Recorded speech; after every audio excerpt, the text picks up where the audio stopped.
मित्रों, यह चित्रकूट के रामनगर का कुमार द्वय नामक स्थान है। इस स्थान को कुमार द्वय इसीलिए कहा जाता है कि दो कुंवर मतलब प्रभु श्री राम और लक्ष्मण जी ने यहां आकर के यहीं के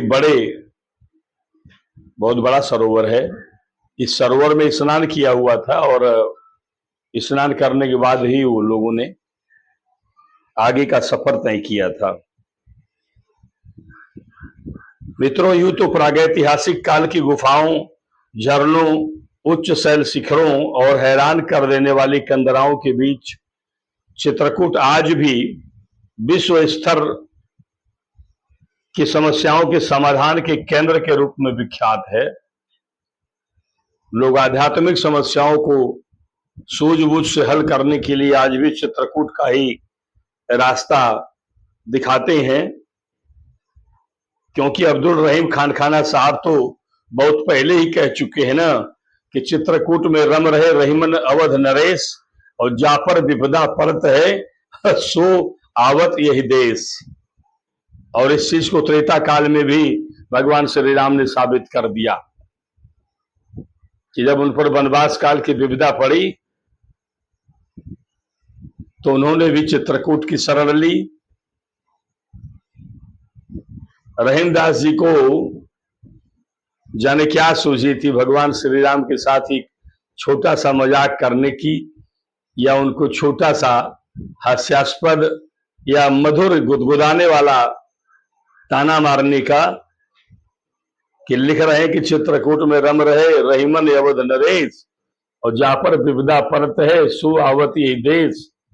और कहते हैं कि जब भक्ति काल के प्रमुख कवि अब्दुल रहीम खानखाना के बुरे दिन आए थे तो वहीं चित्रकूटे में रह करके इन्होंने भी भड़भोजे का काम शुरू किया था, मतलब दाना भोजने का काम शुरू किया था। और चित्रकूट का हाल ये है कि यहाँ कर्मकांडी ब्राह्मण हो या राज सत्ता भोगने वाले लोग यहाँ आकर के नैसर्गिक प्राकृतिक दृश्यों को देख करके अपने सुध बुध खो बैठते हैं, क्योंकि शैव हो चाहे शाक्य हो, वैष्णव हो चाहे शैव हो, जैन हो चाहे प्रणामी संप्रदाय के साथ ही बौद्धों की श्रद्धा का केंद्र बना हुआ है चित्रकूट। चित्रकूट ही एक ऐसा स्थान है जो अपने अतीत के वैभव को आज भी जीता हुआ दिखाई पड़ता है। इसके अलावा आज हम आपको जिस स्थान पर लाए हैं यह भी चित्रकूट जनपद का ही क्षेत्र है। प्रयागराज से चित्रकूट जाने वाले रास्ते पर रामनगर एक बाजार है, उसी रामनगर बाजार से सटा हुआ एक बड़ा सा सरोवर है।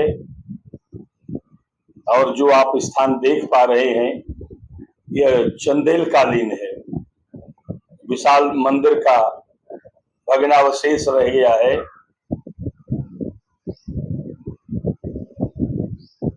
मजबूत है, पत्थरों से निर्मित है,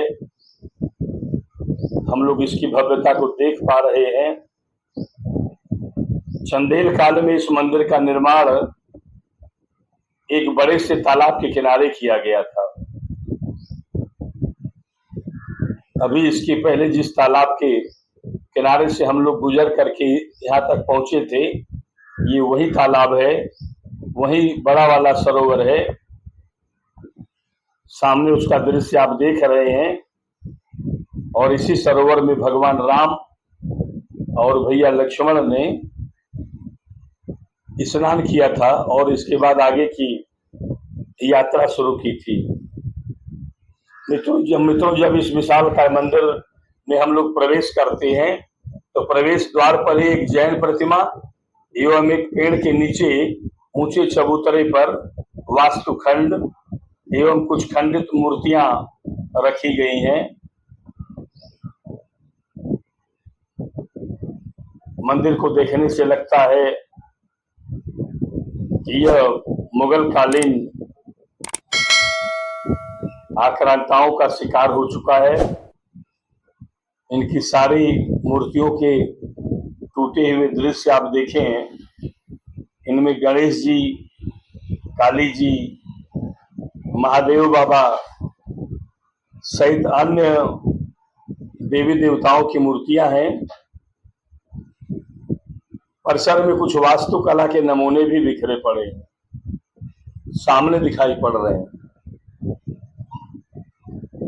इतने सुंदर मंदिर, चंदेल कालीन के विशालकाय मंदिर के भग्नावशेष जो अभी आपके सामने से दृश्य गुजर रहा है, इतने आक्रमण झेलने के बाद भी इतना सुरक्षित और इतना सुंदर बन पड़ रहा है।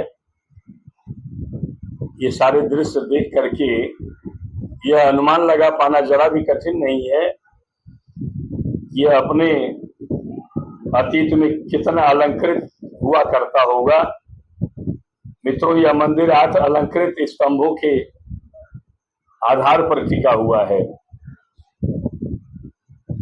और इसमें 12 बाई 19 वर्ग मीटर का एक बड़ा सा मंडप भी है, जिसके दाएं तथा बाएं स्तंभ दृष्टिगोचर होते हैं, जो कि दोनों ओर कक्ष होने को भी प्रमाणित किया करते हैं, लेकिन इनको मुगल आक्रांताओं ने तोड़फोड़ करके रद्द कर दिया है। फिलहाल हम आपको दिखाने आए थे भगवान श्री राम के वनगमन के वे स्थान जहां पर प्रभु श्री राम ने विश्राम किया था, स्नान किया था, कुछ देर ठहरे थे। लेकिन इस सरोवर के बगल में स्थापित चंदेल वंश के इस विशालकाय और सुंदर मंदिर को दिखाने से हम अपने आप को रोक नहीं पाए। और इसके बाद ये वही सरोवर है जिसमें भगवान श्री राम और भैया लक्ष्मण ने स्नान किया था। 2 कुमारद्वय, यहाँ का नाम ही है, 2 कुंवरों ने जहाँ पर स्नान किया था। 2 कुंवर का मतलब भगवान श्री राम और भैया लक्ष्मण। और इसी के साथ ही अब हम लोग चित्रकूट के मुख्य भाग में प्रवेश करने वाले हैं, वहां के महानतम दृश्यों को दिखाएंगे। तब तक के लिए जय सिया राम।